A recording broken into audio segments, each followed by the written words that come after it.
The story begins with a daring raid by the Red Clan on a mafia hideout. Under Makoto's command, the Red Clan members are currently gathering to launch a surprise attack on the enemy's lair. They used various strategies and cooperated to infiltrate. One disguised himself as a pizza delivery man to trick the guard into opening the door. As soon as the guard slightly opened it, the others, who had been lurking in the shadows waiting for the chance to ambush, immediately rushed out to cut the chain. Upon receiving the order, Yato instantly jumped down, launching a direct attack through the windows, and within moments had defeated all the smugglers. Their goal was not to seize territory or property, but to track down a specific individual, someone who had purchased weapons from this organization. However, the poor quality photo prevented the boss from identifying who the buyer was. Makoto, with his formidable supernatural power, led Anna, a girl possessing the ability to see through all things in the world, including the darkest hearts, crashing through the wall to storm inside. Anna approached the mafia boss to use her ability to extract information. However, the result was disappointing. The boss knew nothing about the person the Red Clan was searching for. With no reason to continue, the group spared the boss and withdrew. These guys never used the front door, instead smashing holes through people's walls to escape. At that moment, the special task force had already arrived, since the commotion caused by the Red Clan was too great. After all, breaking into someone's house was still a crime. They confronted another formidable rival group called the Blue Clan, also known as the Special Forces, under the command of Blue King Munakata. Tension rose high, but the Red Clan showed no fear. Makoto declared that they would fight these guys to the end without hesitation. Without delay, he leapt down from the high floor, and from within his body burst forth a terrifying pink flame. The Blues used measuring devices to gauge the power unleashed by the third king, Makoto. His strength at this moment had reached nearly 100%, creating an overwhelming pressure that made the very air feel thick and heavy. Everything the flames touched became deformed and dangerously unstable. The flames soared into the sky, forming a gigantic Damocles sword. But the Blues were not easy opponents either. Since he had drawn his sword, they were not afraid to cross blades with him. Their members simultaneously released their powers, generating a counter-force field equal to Makoto's strength. The force fields of both sides continuously clashed, neither yielding. In the sky, two colossal swords appeared, symbols of the authority of the two kings, signaling an intense confrontation. In contrast to the harsh tension of the battle, citizens in the nearby city still lived peacefully, going to school and work as usual. Students of Ashinaka Academy were even transported directly to school by subway. Ashinaka was one of the most modern and prestigious schools in the nation, surrounded by high-tech products and even janitor robots. The main character of the story is a silver-haired boy named Yashiro, known as an ordinary, sociable student with many friends and quite popular among the girls. However, despite appearances, he was not particularly close to anyone, just knowing everyone enough to ask for food here and there. Yet, he had one major flaw: he refused to eat vegetables and only liked meat. Kukuri, his classmate, knowing this, cooked meals full of vegetables to bring to him. But before she could give him the vegetables, Yashiro had already run off somewhere. He also had the habit of sneaking food from the cafeteria, forcing the chef to remain on guard at all times. Kukuri often worried about his excessive eating habits. She tried to chase Yashiro to make him eat her lunchbox full of green vegetables. But in the end, Yashiro still managed to shake her off and ran upstairs, leaving Kukuri to eat both lunchboxes by herself. Her friends were certain that Kukuri must be in love, but Kukuri didn't believe it was one-sided love she felt for Yashiro. She simply didn't want this funny boy, whose movements were always mysterious and unpredictable, to disappear. Now he was enjoying lunch on the school rooftop, and here was his sleek white cat that had followed him all the way to school. Why do people go to school so happily while I go to school like I'm going to prison, bro? At that moment, Yashiro was truly savoring a peaceful moment when suddenly a strange voice echoed in his head. Startling him awake, he even thought for a moment that the cat had spoken. When he came down to class, Yashiro was surprised to find everyone in an uproar. A friend told him the next period had been cancelled to prepare for the upcoming festival. Kukuri also came to inform him that the student council had assigned a task to Yashiro, because he always forgot to bring his PDA, an important mobile device required to enter and leave the island. Kukuri had to write instructions by hand for him and reminded him to find the PDA again if he didn't want to be detained at school. Yashiro's first mission was to go buy fireworks and bring the receipt back to the student council. On the way, Yashiro was unexpectedly spotted by members of Makoto's gang. They recognized that he resembled the person the Red Clan was hunting and quickly reported it. Only a few minutes later, Yada, the Red Clan's skateboarder youth, appeared and swung a baseball bat at Yashiro. Yashiro instinctively dodged, still not understanding what was happening. Yada checked again and confirmed Yashiro was the target, which set the chase in motion. Yashiro weaved through the streets and hid on a pickup truck to shake off Yada, but not long after 2 others sped in on motorcycles and attacked, forcing Yashiro to get off and run into a nearby alley. The Red Clan members continued the pursuit relentlessly. In the alley, another Red Clan member was waiting and threw fire at him, but fortunately a mysterious young man appeared, dispelled the flames, and with a superpower formed an air arm that sent Yada flying into the sky. This mysterious man quietly got Yashiro out of the encirclement. After escaping, Yashiro wanted to thank his savior, but the man pointed a sword at his face. The young man introduced himself as Kuro, retainer of King Ikaijin VII. Kuro's reason for hunting Yashiro was his belief that Yashiro was the incarnation of the Demon King according to Ikaijin's prophecy, Ikaijin being a king with prophetic abilities. At the same time, a video was broadcast across the city showing a young man proclaiming himself the Demon King, the 7th king, and that person looked exactly like Yashiro. This left Yashiro unable to deny it.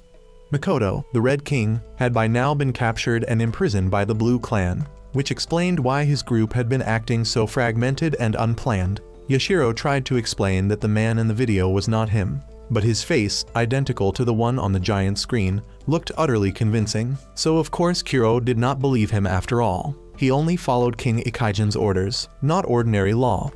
Realizing he couldn't escape, Yashiro asked Kuro to investigate more thoroughly and said that if not, he accepted death.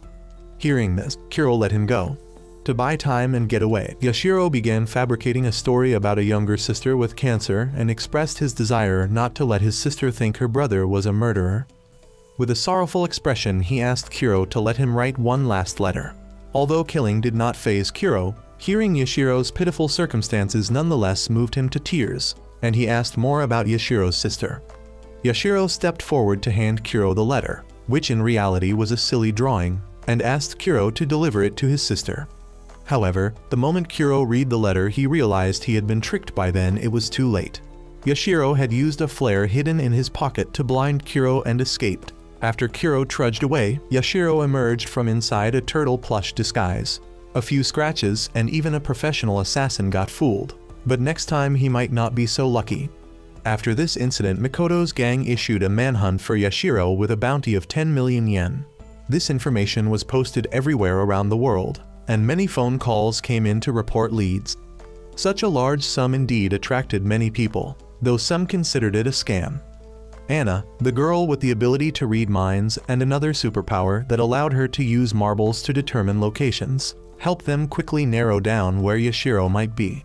Kusanagi sent out a mass message to dispatch people for reconnaissance, and he did not forget to warn them about the black dog. He was certain his underlings could not handle that fight.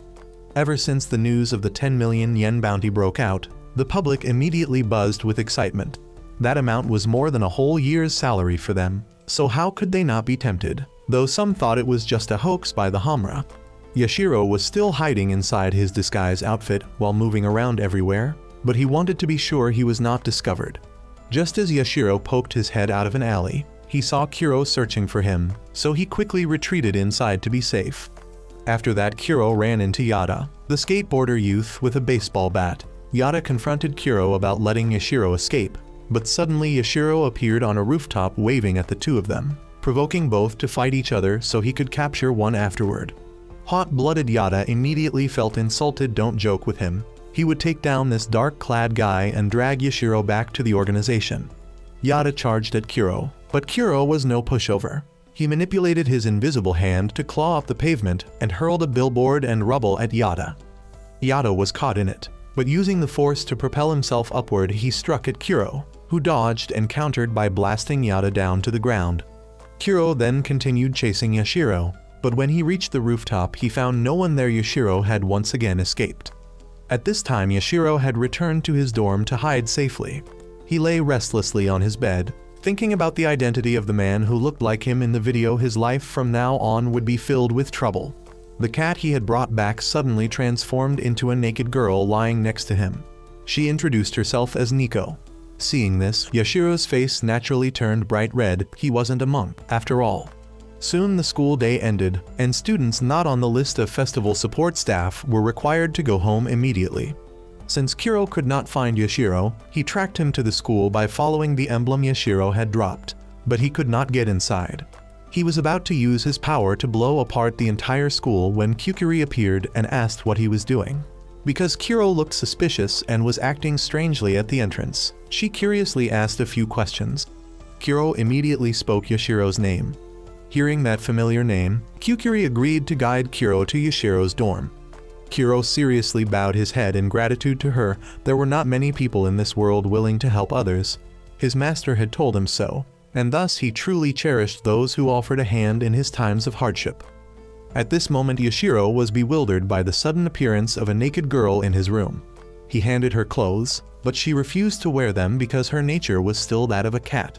Moreover, Nico had the ability to teleport. Yashiro tried to hand her a shirt, but she vanished onto the wardrobe. Kukuri's voice called from outside, and when Yashiro ran out, he saw she had brought Kuro along. Kuro greeted Yashiro politely and casually asked about his younger sister. He then used his power to fly straight into Yashiro's room and drew his sword. Yashiro scrambled to flee. Seeing that Yashiro was about to be killed, Nico stepped forward to block Kuro. Because he was still a virgin, Kuro shyly turned his face away at the sight of such a provocative scene, and at that moment Yashiro and Nico seized the chance to escape. Nico warped space and created an illusion that stretched the corridor into infinity to buy Yashiro more time to run. As soon as she left, the corridor returned to normal, and Yashiro had already climbed out.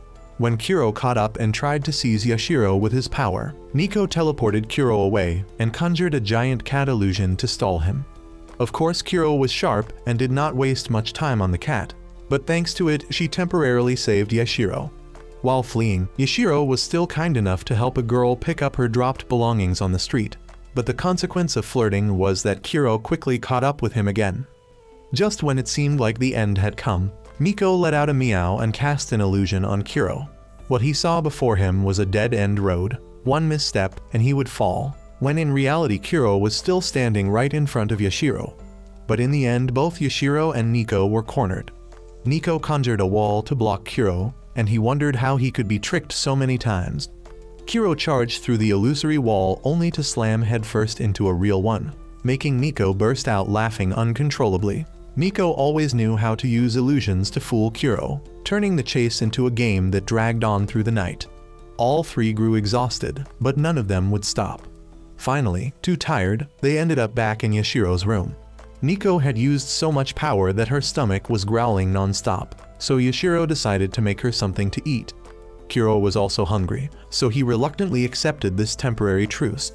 Little Nico was picky about everything and refused to eat. Meanwhile, Kukuri, while the three weren't around, brought over the bag Kuro had left behind.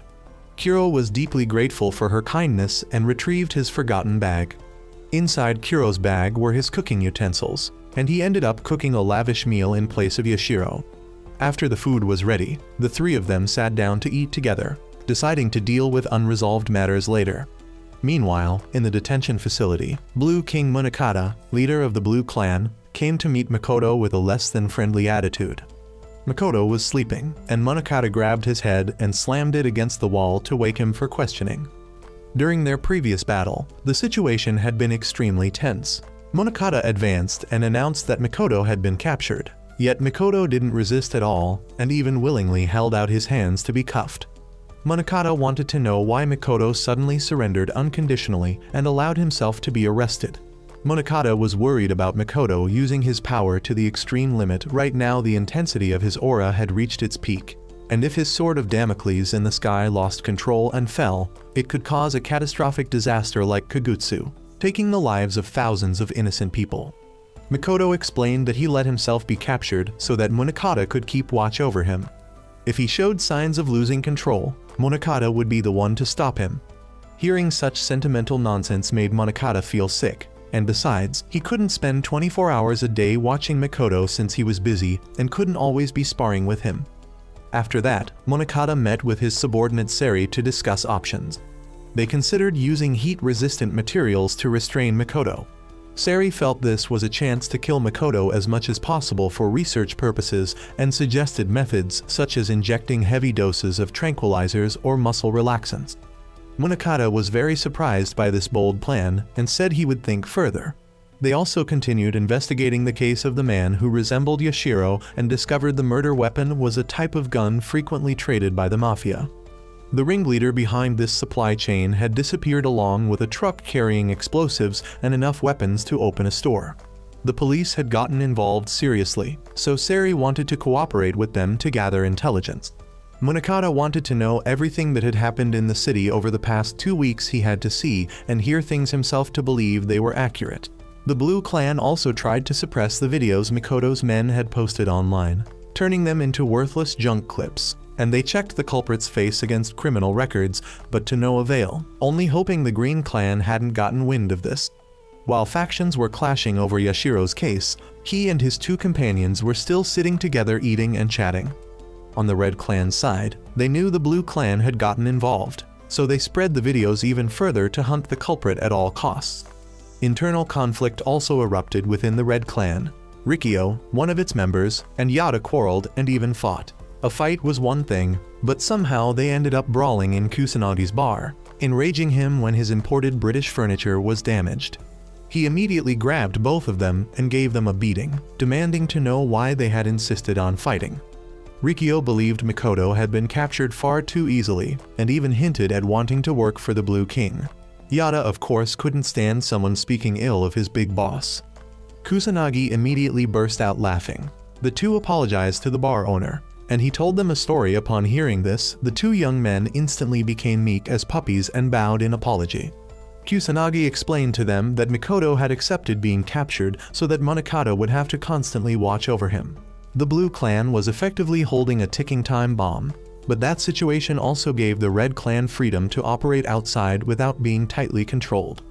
Hearing this, the 2 cheered up and left happily. After they left, Anna immediately exposed Kusanagi's lie. Taking advantage of the quiet moment, Yashiro asked Kuro about the fire-obsessed men who had been chasing him.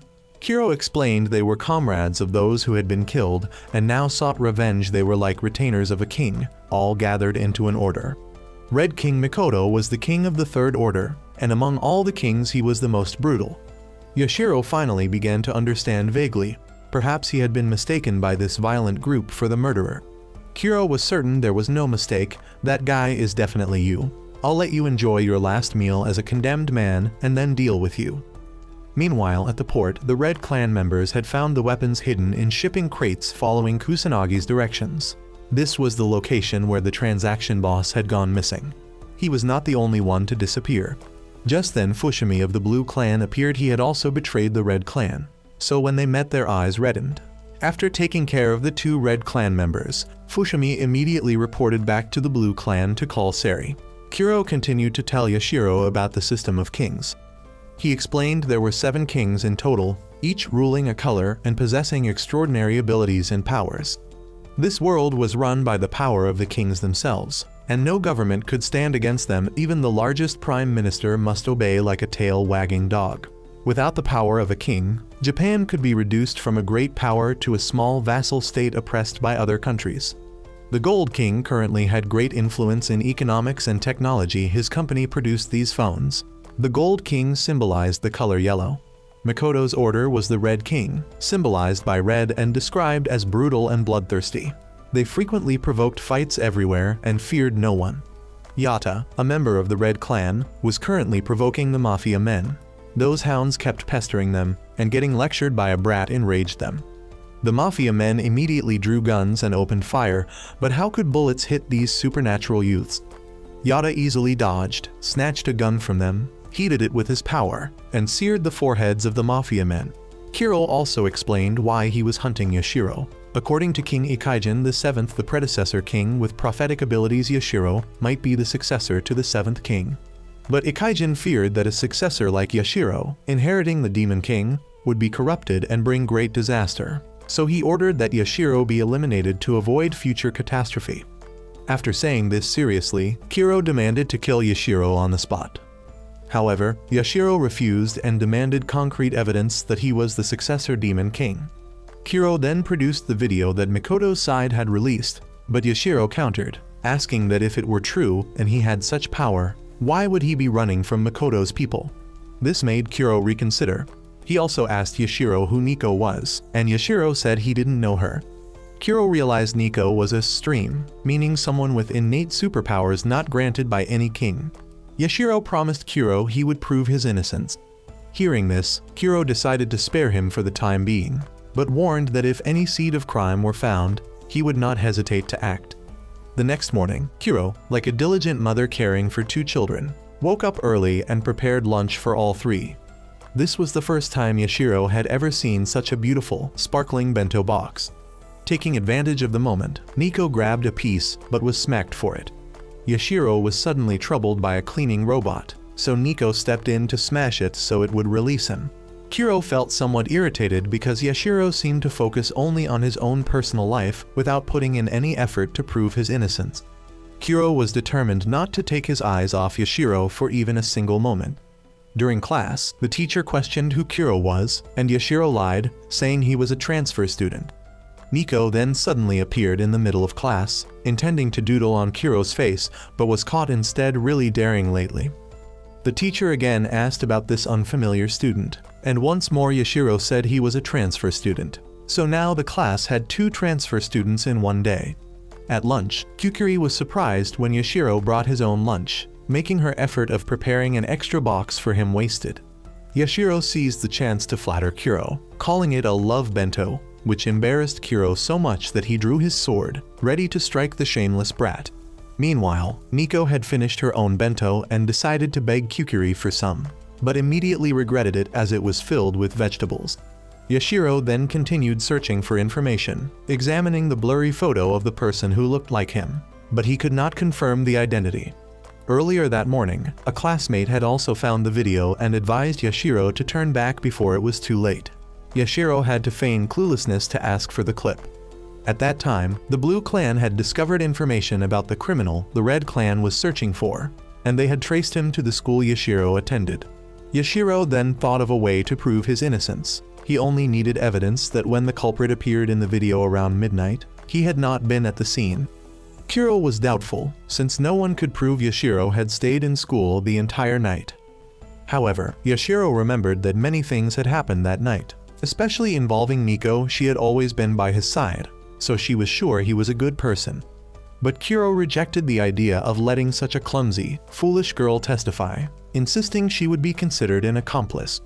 Yashiro recalled he had stayed late that night to prepare for the school festival, so he was confident he could find someone who had seen him.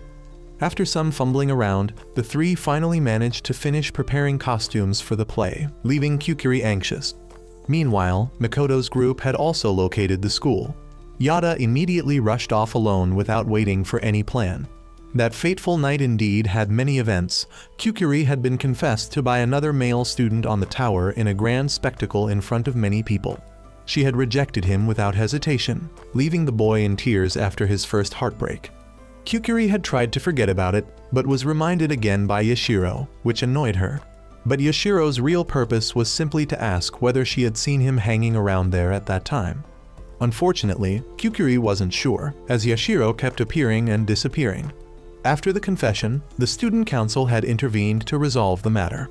Yashiro thought perhaps the student council had seen his face, so he went to ask the president, but she couldn't remember because she didn't care about such a trivial incident. Who in the world, being so busy with heaven and earth, would pay attention to a nobody like Yashiro, she implied. However, the incident had been reported in the news because a large fire had broken out that night. Many photos had been taken by the photography club, but Yashiro searched endlessly without finding a single picture of himself, not even by accident. This made Kuro increasingly irritated with Yashiro, warning that if he could not find proof soon, he would definitely take action. Later, Kukuri asked Kuro to help her carry some things to the faculty office. Hearing that, Yashiro remembered another chance. He asked the teacher to see the list of students who had gone out that day, and his name was not on it.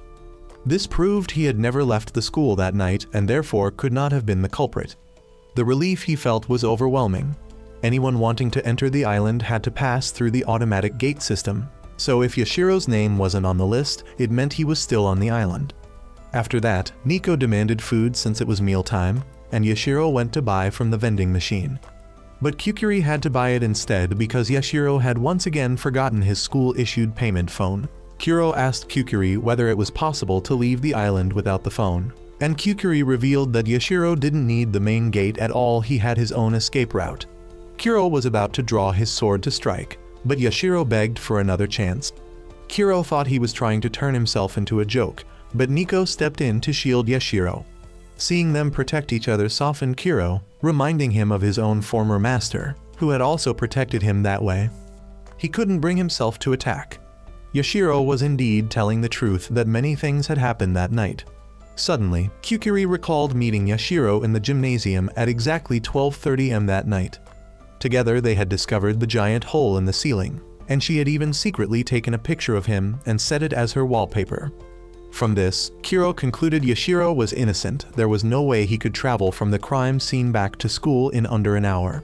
Yashiro and Nico rejoiced, dancing together, while the three returned to focus on schoolwork. The entire class was amazed at how much faster progress became under Kuro's direction. However, when Yashiro went home to relax, he discovered a blood-stained shirt in his closet. Memories of that night suddenly flooded back, making him wonder if he might actually be the culprit without even knowing it. Nico returned unexpectedly, and though Yashiro tried to stay calm, he was terrified inside. Nico also sensed his unease but deliberately said nothing. Meanwhile, two Red Clan members, Yada and Rikio, came to the school but were blocked at the gate since they needed a PDA to enter.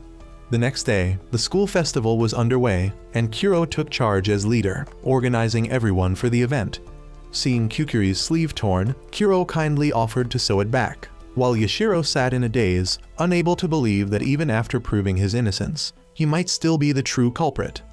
Why, then, was there a bloody shirt in his closet? Still, Yashiro set the thought aside, trying to act normal around his friends. The Blue Clan had also arranged to visit the school to confirm Yashiro's identity. Sari demanded that Fushimi go along to verify, and though reluctant, he obeyed orders. Yada and Rikio had mugged two students for their phones and used them to sneak in. Once inside, they went around asking about Yashiro, but no one knew him. No one could have guessed that Yashiro and the other two had already slipped out through the secret passage to buy more fireworks to replace those lost during the night they were chased. At that moment, the Blue Clan delegation also arrived and negotiated with the principal, promising not to cause trouble as long as the school provided information on Yashiro. If not, Sari would escalate the matter legally. The principal was hesitant since the Blues were searching for a student without even knowing his name, only his vague appearance making it extremely difficult. Suddenly, Fushimi went outside. Meanwhile, the two Red Clan members were still prowling around looking for Yashiro without success. At one point, Fushimi and the two nearly crossed paths, separated only by a fountain. Fushimi then went to the student council, drugged one member, and used their authority to compare student records with the culprit from the video. While waiting for the results, Fushimi noticed Yada and Rikio intimidating two girls. Yada refused to let Rikio raise his voice at girls, threatening to beat him if he did after all. Yada had only been questioning boys the entire time. Rikio grew suspicious of Yada's strange behavior. Just then, Fushimi appeared and mocked Yada's old soft spot for girls, a weakness he had never shaken. Yada was infuriated by the traitor, declaring he wasn't even worthy of saying his name. Fushimi shrugged it off, saying he was simply different from them, so leaving had been natural. He was only curious how the two had managed to sneak in when security here was so strict. Fushimi still kept provoking Yada, calling him by the hated name Misaki, which only fueled his rage. Rikio tried to restrain Yada, reminding him that any mistake now would render all of Mikoto's efforts meaningless. Yada was calming down a bit, but Fushimi continued to insult Mikoto, pushing Yada over the edge. Unable to endure it any longer, Yada charged into battle, flames igniting around him as he spun like a tornado and struck. Fushimi blocked with precise sword techniques, and the two clashed furiously, exchanging blow after blow without either gaining the upper hand. Yada mocked that Fushimi had grown weaker, but in truth Fushimi had only grown stronger. wielding both the power of red and blue fire against steel. The fight escalated until Fushimi threw 3 daggers, knocking Yada off balance and cutting him off from his flames. Rikyo tried to intervene, but 2 more blades flew, forcing him back. Yada gathered all his strength, the fire around his body blazing fiercely, when suddenly Seri, vice commander of the Blues and Munakata's right hand, arrived to stop the battle. She reminded them that their purpose here was not to fight. Recognizing Yada as the Blood King's vanguard commander, nicknamed the Death Skater, Seri introduced herself in turn as the infamous Heartless Witch. Seri requested they withdraw peacefully, but Yada was too enraged to listen until she revealed that Makoto was alive and well, his biggest daily concern merely whether the food was good or bad. Yada relented, suppressing his fury and leaving the scene. Fushimi, however, was reprimanded for provoking conflict and infiltrating school records. Even so, Seri demanded to know what information he had uncovered. Before leaving, Yada decided to question one more person, this time determined to ask a girl so he wouldn't be mocked again. The one he approached was Kukuri, but she told him she didn't know the person in the photo at all. Fushimi, unable to locate Yashiro in the school's internal system, began to suspect the culprit was only disguising himself as a student. Meanwhile, Makoto had been plagued by strange dreams. In them, he destroyed places in a blaze of fire so intense it threatened to consume even himself. He even dreamt of the face of the one who had killed his comrade. At that time, Yashiro's group had stopped at a diner because Nico cried out that she was starving. But Yashiro remained distracted, trapped in the thought that he might truly be the culprit. Out of countless people, only one person had a photo of him. Kuro still hadn't fully cleared him as a suspect if Yashiro wasn't the killer. Then he had to discover who had framed him. As Yashiro looked around the diner, he noticed the walls covered in photos of regular customers. Even Kukuri's group had their picture up there, yet his own face was absent. The owner recognized him as a regular, but was equally surprised that no photo of him existed. At the same time, Seri visited Kusanagi. This time, she wasn't dressed in her usual stiff uniform, but styled herself as a refined lady. She was annoyed that Kusanagi had revealed her nickname, Heartless Witch, to that brat. But she hadn't come just to drink. Seri expressed concern about Makoto's growing power if he lost control again. The map of Japan itself might need to be redrawn. Kusanagi replied that this was exactly why Makoto had sought Monokata's clan. He simply wanted one night of peaceful sleep without worrying about the danger he posed. Kusanagi then shared about a friend he and Makoto had once deeply respected, now lost to them. 8 years ago, that person had been devoted to Makoto, wanting only to become his retainer when Makoto became king. Once, he had been beaten in the streets and hospitalized. Such was the price of being close to someone as powerful as Makoto. Makoto had stormed off in fury to confront the attacker, but the boy had instead asked him to scratch his leg. Strangely enough, the violent Makoto actually agreed, though he still punched the bandaged youth once afterward. During all this, Yashiro was still wrestling with his identity, his memories hazy and incomplete. Kuro suggested calling Kukuri to confirm, but Nico acted suspiciously, refusing to let him call, insisting they return and ask her directly. When asked why, she only replied that she didn't like it, then transformed into a cat and left. When Yashiro called Kukuri, she suddenly claimed not to know who he was and that she had never met anyone with that name. Her tone was not joking, which immediately caused doubts between them. Kuro grew more suspicious and wanted to return to the school to verify. Yashiro tried calling his home, but the operator reported that the number he dialed did not exist. He wondered if he had dialed incorrectly or if he himself was lying. Kuro thought there was something wrong with his head. Flashing back to 3 years earlier, Makoto at that time was an unmatched king whose power was absolute. In the organization was a man named Totsuka, the very same Totsuka who had been killed. Within the Red Clan, Totsuka had been cheerful, lively, and kind, much like Yashiro now. He wasn't a fighter, yet everyone loved him like family. Though frail, he earnestly longed to become Makoto's subordinate, believing Makoto's strength was not for destruction, but to protect others. Makoto remembered how Totsuka constantly invited him out for Thai soup. After a few years, Makoto had ascended to king, and up until 3 months ago, everything had still been lively and ordinary. Totsuka had many hobbies, and he had even just bought a new camera. He often played guitar and sang for everyone. Yet Tatsuka had been murdered right before their eyes only a week ago, leaving Yada in unbearable grief. Kusanagi had delivered Tatsuka's camera back to Makoto. At that same time, Yashiro and Kuro returned to the place Yashiro once called home only to find it was just a sports field. Yashiro began doubting whether he was truly Yashiro at all, or if Yashiro had never even existed. The harder he tried to recall, the emptier his memory became. Despairing, he asked Kuro to end his life, for his existence seemed meaningless if no one in the world remembered him. Kuro prepared to strike, but then the words of his late master Ikaijin resurfaced, guiding him. Kuro decided that Yashiro had to fight to uncover his true identity. They had to unmask the secrets behind everything before making any decisions. Kuro would not allow himself to choose blindly when so much remained unknown. Yashiro was deeply moved by his words. Just then, the floodlights on the field switched on, and the Blue Clan surrounded them, ordering their capture. Kuro refused, so Seri commanded her men to draw their blades. Hiding nearby, Nico suddenly appeared and cast an illusion, transforming the field into a bustling city to help them escape.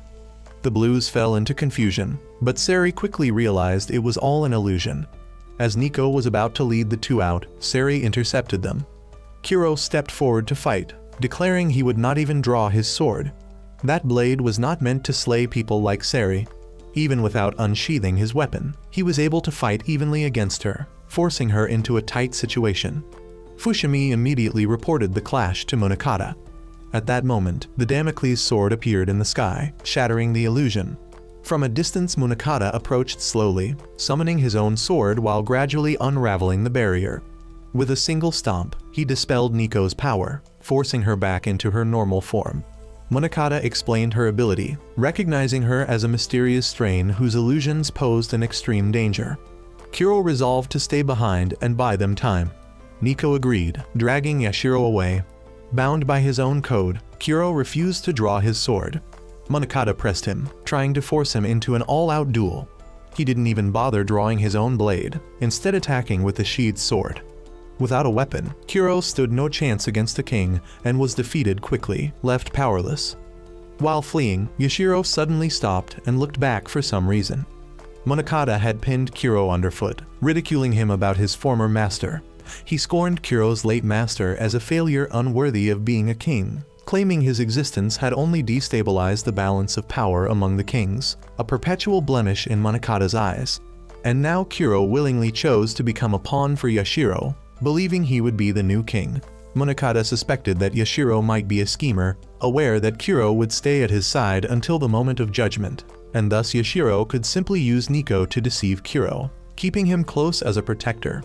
Perhaps they were all just pieces on Yashiro's chessboard. Even Kuro himself knew this, yet he continued. Kuro had been with Yashiro long enough to understand his nature. Suddenly, Yashiro turned back, unwilling to abandon his friends. At that moment, he apologized to Kuro for lying. He summoned the king's sword and released a strike. Yashiro's sword glowed white, his power equal to Munakata's. Munakata raised his hand to block, but could not. Yet it was all a feint, meant to give Kuro an opening to break through and escape. Soon he smashed the Blue Clan's defenses and fled outside. Seri ordered Fushimi to call the police.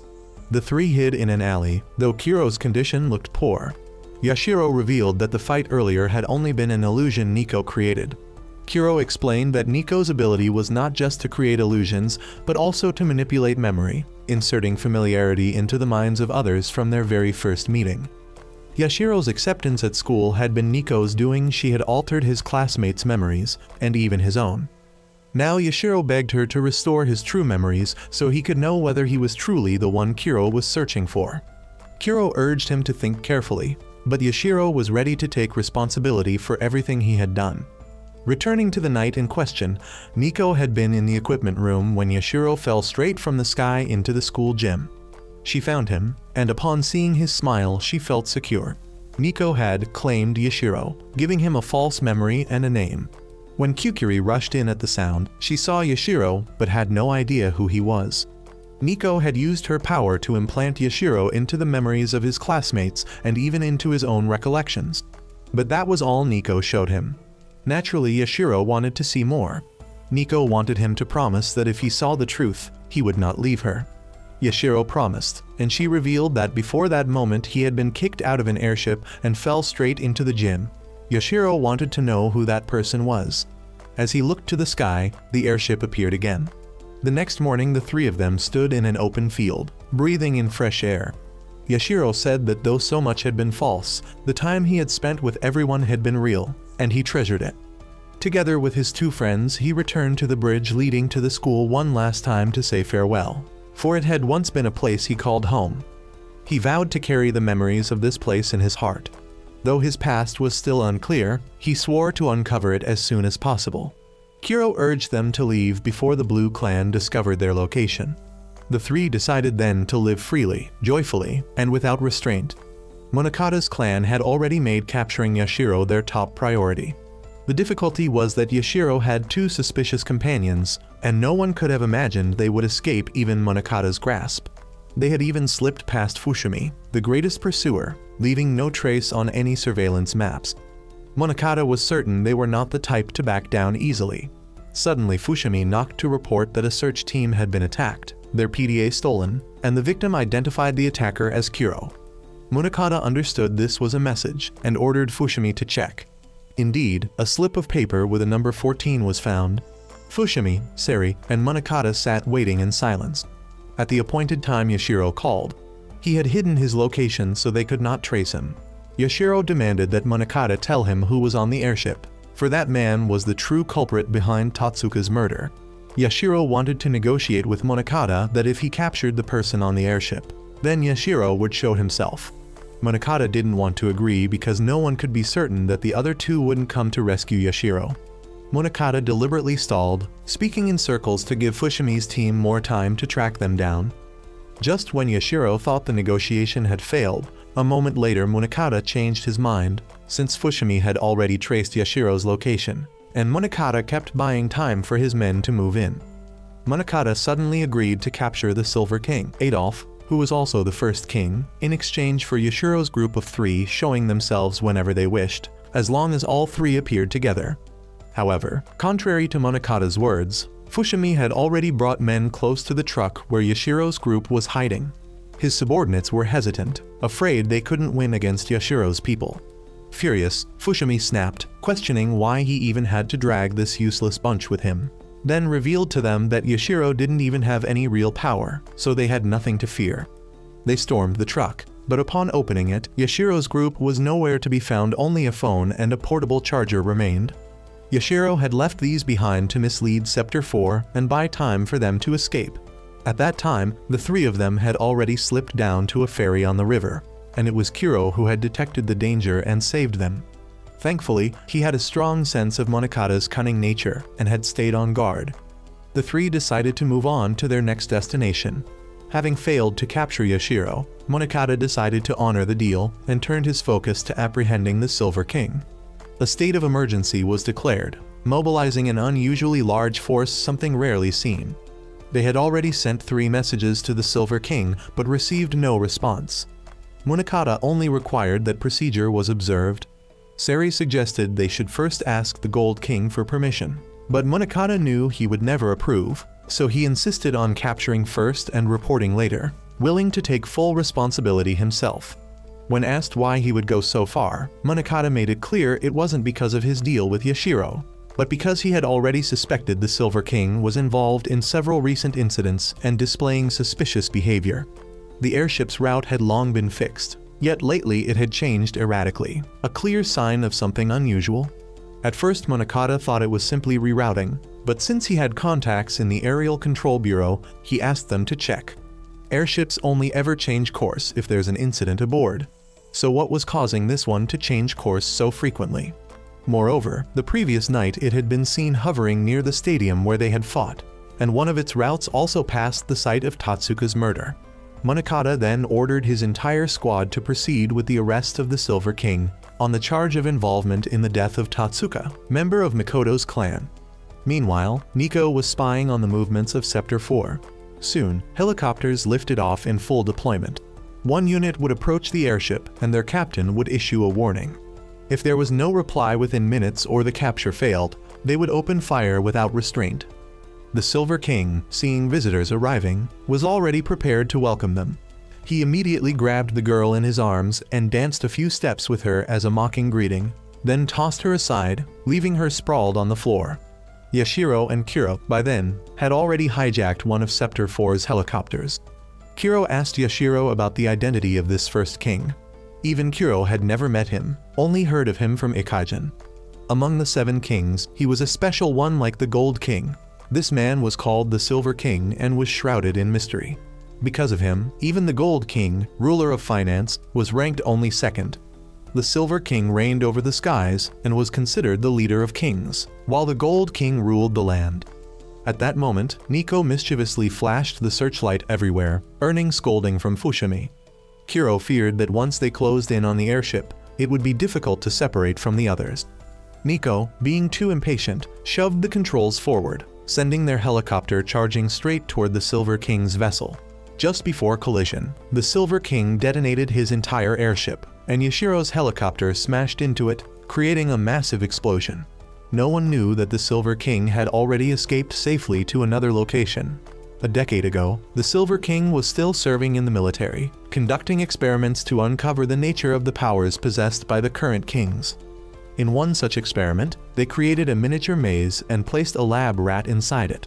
As the Silver King infused it with power, the rat summoned a sword and darted through the maze. It used that power to easily escape, and astonishingly, it became a leader that the other rats followed out. The influence of the empowered rat spread to the others, just as it could to humans. The reason was that this power functioned like a magnetic field surrounding their bodies, and the result was the formation of a squad of super soldiers. Even the Gold King was stunned by the experiment. However, the power was too great, and the maze exploded. The Silver King had a sister whom he dearly loved, and both of them were sponsored by the military for these experiments. The Silver King never liked the Gold King much, since the latter only ever thought about war, but his sister forced him to shut his mouth, because when it came to finances, such things were inevitable. The Gold King also seemed to harbor feelings for his sister. But later, the Silver King lost her in a war caused by the very power he once cherished. He came to see it as a terrible mistake. When the war ended, he abandoned everything, took to his airship, and has been running ever since, severing even his former ties with the Gold King. In the present, after the airship's fall, many people still believed it to be the vessel of some cult or sacred force, but the truth was that it was nothing remarkable. Before long, the rabbits of Scepter 4 sealed off the crash site, yet no bodies were found in the cockpit of the downed helicopter. Instead, the 2 who should have been inside were discovered unconscious nearby. At the school where Yashiro had once stayed, even though their memories had been altered, some classmates still felt something missing, as if there had been someone who always helped with important things, but they could not recall who. Kukuri no longer had feelings for Yashiro, but for Miss Hina, the boy who had confessed to her atop the tower. Preparations for the festival were still unfinished, and the students discussed using an empty dorm room for storage. Kukuri, staring at the vending machine on the ground floor, felt a vague sense of familiarity. When Yashiro's former close friends visited his room, they all felt that someone deeply familiar had once lived there, but no one could name him. They spoke of that boy, yet could not remember who he was. Around this time, Munakata sought out the Gold King, ruler of finance, to speak. The Gold King was standing before the coffin where the Silver King lay in slumber. Their greeting was brief, almost cordial. The Gold King then pulled Munakata into a cosmic plane, summoning his sword and conjuring planets to attack him. He demanded to know Munakata's purpose. Munakata explained he came only to talk, so their clash paused. He wanted to take the body presumed to be the Silver King for examination, as it was the Gold King who had found it at the crash site. The Silver King had lived immortally for half a lifetime without ever dying, so his sudden death was suspicious. Seeing the Gold King's oppressive aura radiating in all directions, Munakata understood and withdrew. For now, he could not oppose him, for the country still needed the Gold King. Meanwhile, Mikoto was in his cell when a phone suddenly appeared and began ringing non-stop. On the line was someone claiming to have killed Tatsuka, a masked fox. This figure was in Yashiro's old dorm room. He taunted and lunged at Mikoto, even attempting to harass Anna. At the mention of Anna, Mikoto's eyes snapped open. Seizing the moment, the fox spirit hurled itself into Mikoto's body, trying to seize his energy. But what it never expected was Makoto turning the energy back on him, unleashing a colossal force that terrified the fox, forcing him to flee in fear. Makoto's power chased the masked fox back into Yashiro's old room, where it erupted into a massive explosion. Afterward, Makoto shattered his restraints and broke out of prison. Anna, sensing him, knew at once that Makoto was returning. His body blazed like a living flame, and he incinerated the prison, causing another colossal blast. Scepter 4 tried every means to stop him, but nothing worked. Sari mobilized the entire unit to block his path, throwing techniques at him, but Makoto's overwhelming fire burned through them. Her squad was crushed under his might, only spared worse damage when Fushimi swiftly drove his knives into the ground, diffusing the impact of the flames. Trembling, Fushimi reached for his sword, but his strength was already spent. Anyone who tried to stand in Makoto's way was blown aside and defeated by his power. Calmly, relentlessly, Makoto walked on because once he decided to move, no one could stop him. Outside, the entire Red Clan was already waiting. They knew this move meant Makoto had found the one responsible for killing his comrade. Fushimi, meanwhile, held back Scepter 4 from chasing. With his crew at his side, Makoto marched toward the school to confront the caller. Inside the school, Kukuri glanced outside and saw Makoto's sword of flame suspended in the air. A thunderous blast shook the campus as Makoto smashed through the security gate. Students panicked, screaming as the Red Clan stormed in. Makoto hurled a fireball that sliced the clock tower in two, freezing everyone in place. Kusanagi, holding a megaphone, assured the students that they sought only the boy from the video, that no one else would be harmed, and asked for cooperation. The gang split up to search. Makoto gave his orders, then headed off alone. Hamura members swore not to hurt the innocents, but their thuggish demeanor marching around with bats and pipes hardly inspired trust. Their arrogance left the students too afraid to resist, but also unwilling to help. Kusanagi told his men to improvise if anyone fought back, but absolutely to avoid harming innocents, no violence permitted. Scepter 4 forces arrived, so Kusanagi redeployed his people, tightening control of the gates. Anna worked constantly, searching for the intruder's location, but still could not find him. Fushimi's squad was stopped outside. Then, mysteriously, the sound of a cat's meow Nico's voice echoed. Meanwhile, Sari bowed her head, apologizing to Munakata for letting Makoto escape. But Munakata did not blame her. After all, Makoto was the third king. Munakata already suspected Makoto's purpose in coming. If the true culprit was another king, things would be complicated. The colorless king, the seventh king, was a bizarre existence, each generation possessing extraordinary, unpredictable power. The seventh king was like a joker in a deck of cards, uncontrollable. Munakata made no move to interfere because he knew the new colorless king, Yashiro, would inevitably face Makoto. Since both were dangerous, volatile forces, it would be best to let them destroy each other, leaving Munakata to profit as the third party. Suddenly snow began to fall from the night sky. In that moment, Anna climbed up a rocky cliff to reach Makoto, but slipped. He caught her, pulling her to his side, letting her rest beside him.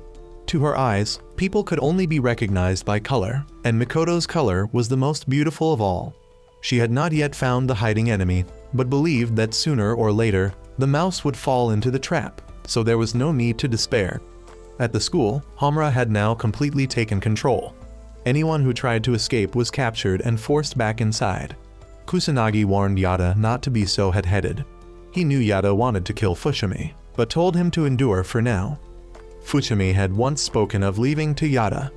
He said he was quitting because Hamura's actions were childish, and he had grown sick of their prideful symbol. This drove Yada into a frenzy, especially when Fushimi burned his Hamura tattoo with his own flames right in front of him. Fushimi mocked them for having special powers yet acting like bratty kids. Even now, whenever Yada remembered, the scar where that tattoo had been itched with rage. But without orders, he still could not move. Kusanagi then went to find Makoto to confide about Tatsuka in the past, and he realized that from the very beginning only Tatsuka had seen something different in Makoto and trusted him, while everyone else considered him a ticking time bomb. Kusanagi also never thought that being with Makoto and everyone would bring this much joy.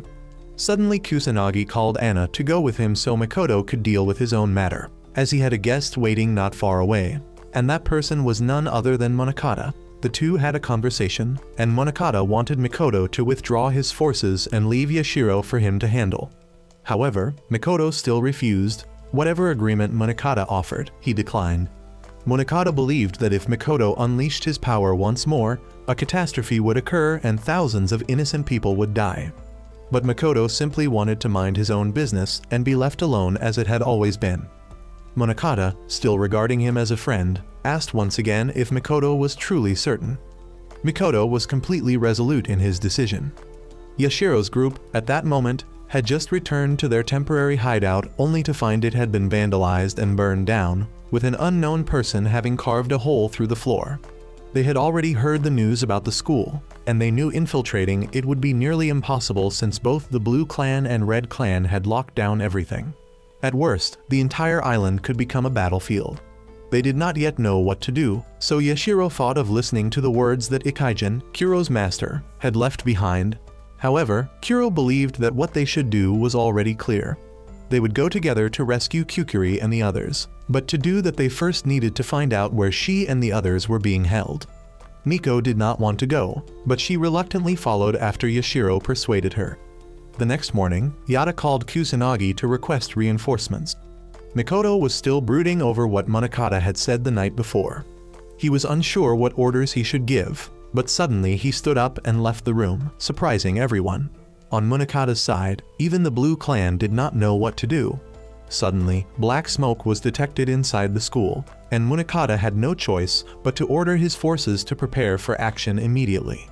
The students huddled together in fear inside the academy.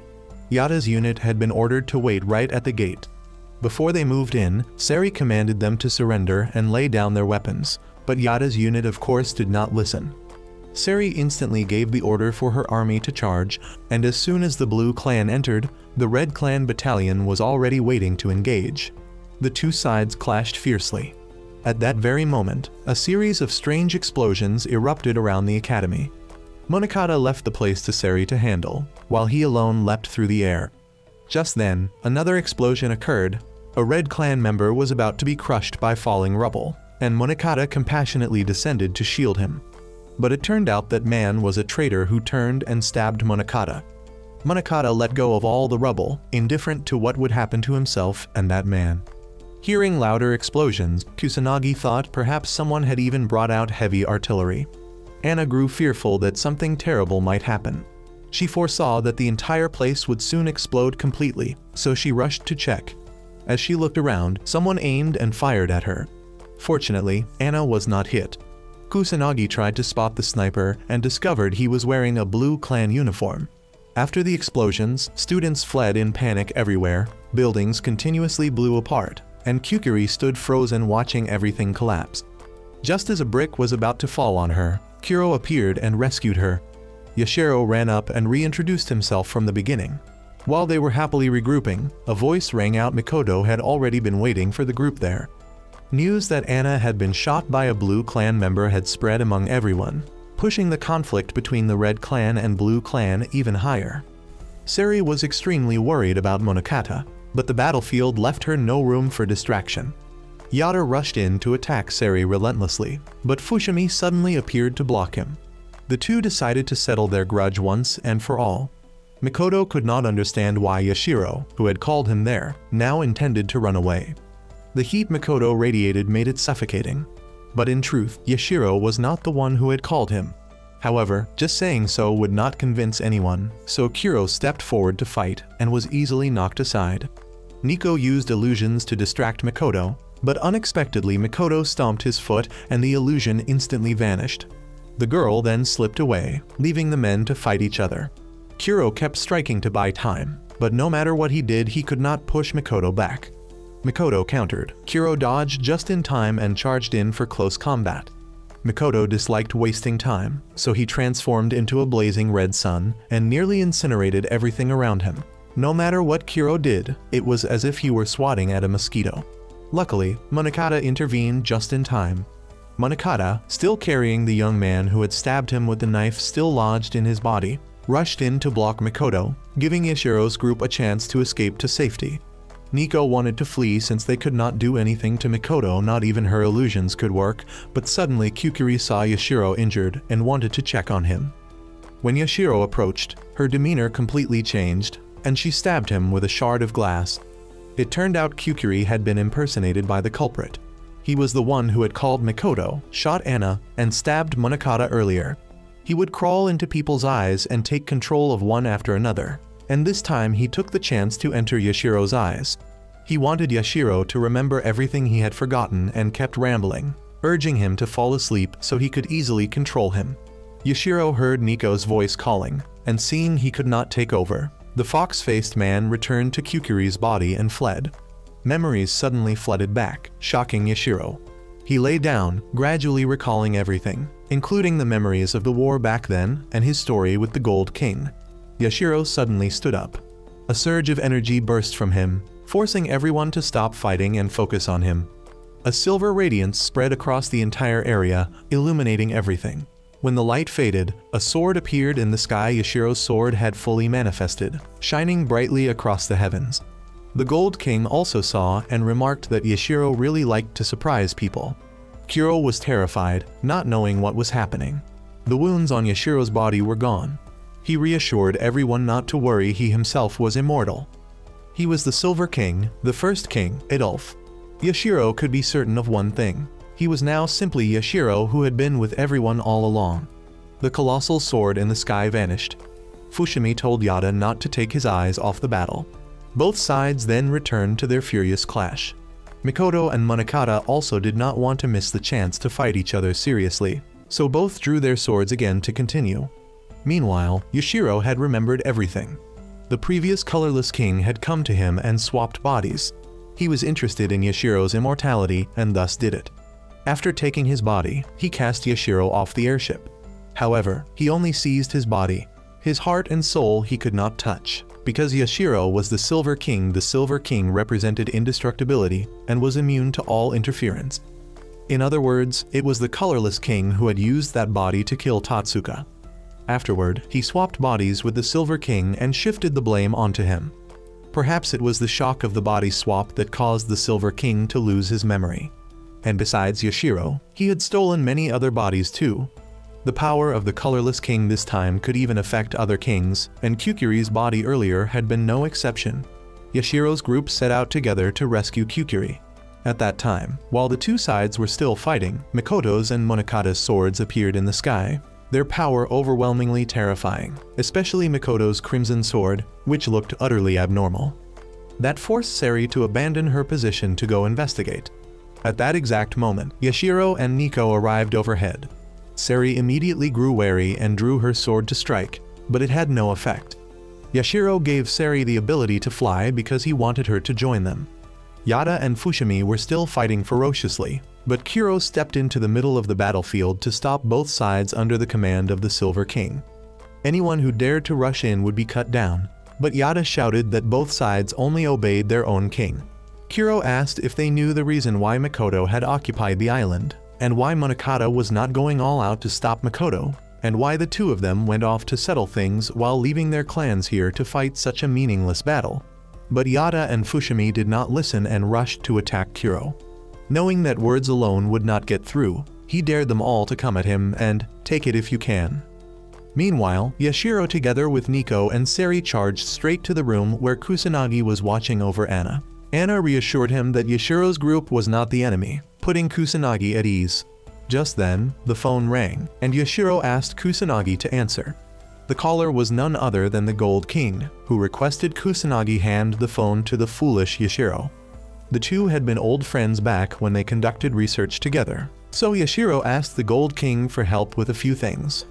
At that moment, Mikoto and Munakata had just finished warming up and decided to fight seriously from then on. The colorless king, still inhabiting Kukuri's body, sat watching from afar to see how the two would annihilate each other. Yashiro finished explaining what he needed from the Gold King, saying he was the only one who had ever truly understood him, and then requested the next step, for the two vice commanders, Kusanagi and Seri, to withdraw their men and help evacuate the students. Since the colorless king's target was the kings, they needed to evacuate as quickly as possible. Yashiro was sure the enemy's power was not limited to what they had seen. Suddenly, the colorless king used telepathy to threaten all the students that he would seize their bodies and powers, forcing Yashiro to respond. He asked Nico to do him one favor. He wanted her to be the first member of his clan. Nico had long considered herself Yashiro's, so she readily agreed. The two combined their powers to send a message to every student. When Yashiro appeared, all the students were furious, blaming him for their imprisonment here. But some felt a strange familiarity with him, though they did not know his name. He told them it did not matter if they knew who he was. What mattered was that he knew and cherished every one of them as precious friends, that he would protect them and show them the way out. With this, Yashiro quickly located the colorless king and sent a message to him, a challenge to meet face to face and settle this once and for all. Afterward, Nico collapsed from exhaustion, having spent too much energy. Yashiro entrusted her to Anna and the two vice commanders to care for, wishing them luck before leaving. The colorless king, though shaken by what had just happened, regained his composure, waiting for the two kings to finish each other off so he could swoop in and steal both their bodies and powers to become the strongest king. But his mind kept fracturing as Kukuri struggled desperately to regain her consciousness and call for help. Mikoto and Monokata continued their duel. Mikoto, though injured in the hand, mocked Monokata for being too weak and pathetic, while Monokata retorted that without his glasses he was not yet fighting at full strength. The two still hated each other as before and fought even harder. Meanwhile, Yada and Fushimi, those two on standby, still could not overwhelm Kuro, but the mark on Yada's body had begun to react as Mikoto neared his limit. The two had once been friends who joined Mikoto's clan together, but now they only bickered instead of fighting in unison. A comrade arrived to pull them both back since most of their side had already withdrawn. That comrade even saved the traitor Fushimi, and Mikoto himself had long ceased to care about his betrayal. That was exactly why Fushimi had left.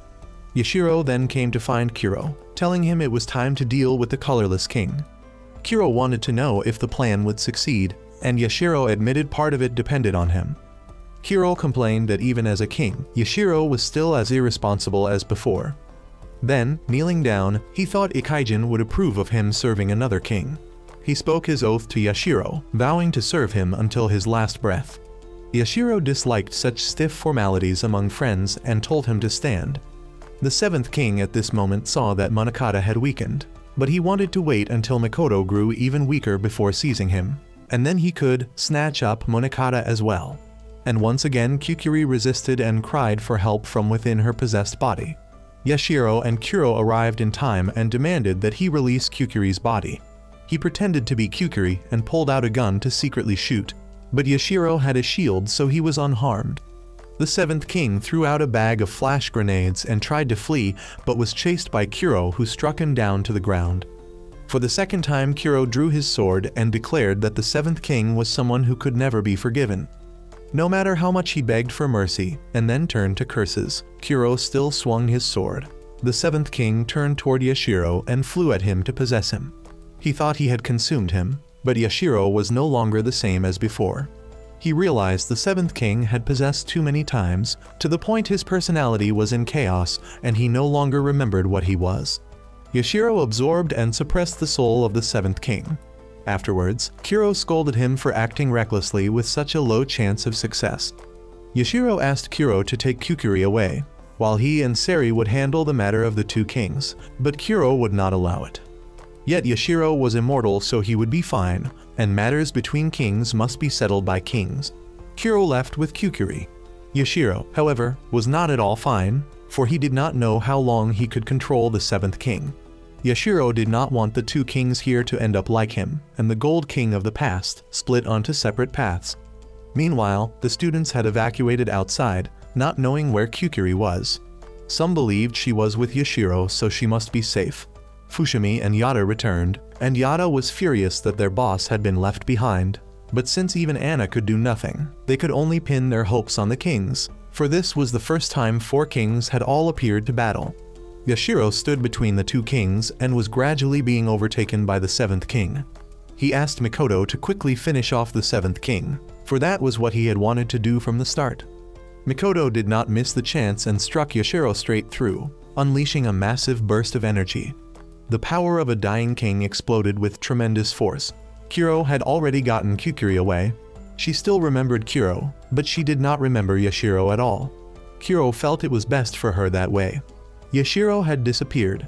Mikoto's sword had completely deteriorated, reaching its limit and rotting away. He apologized for troubling Monokata so much. He had decided to give up and let his sword fall. Fearing it would cause the Kagatsu catastrophe, Monokata rushed forward and ended Mikoto's life before the massive sword struck the ground. Mikoto said his final words to Monokata and also wished to apologize to Anna, as he could no longer show her his beautiful colors. After the battle, only Monokata returned. The Blue King's clan was glad that Monokata had survived. Nico and Kuro only found Yashiro's umbrella at the scene. Nico hugged Yashiro's umbrella and cried. Kuro was also very sorrowful, but both still believed Yashiro lived because he was the immortal Silver King.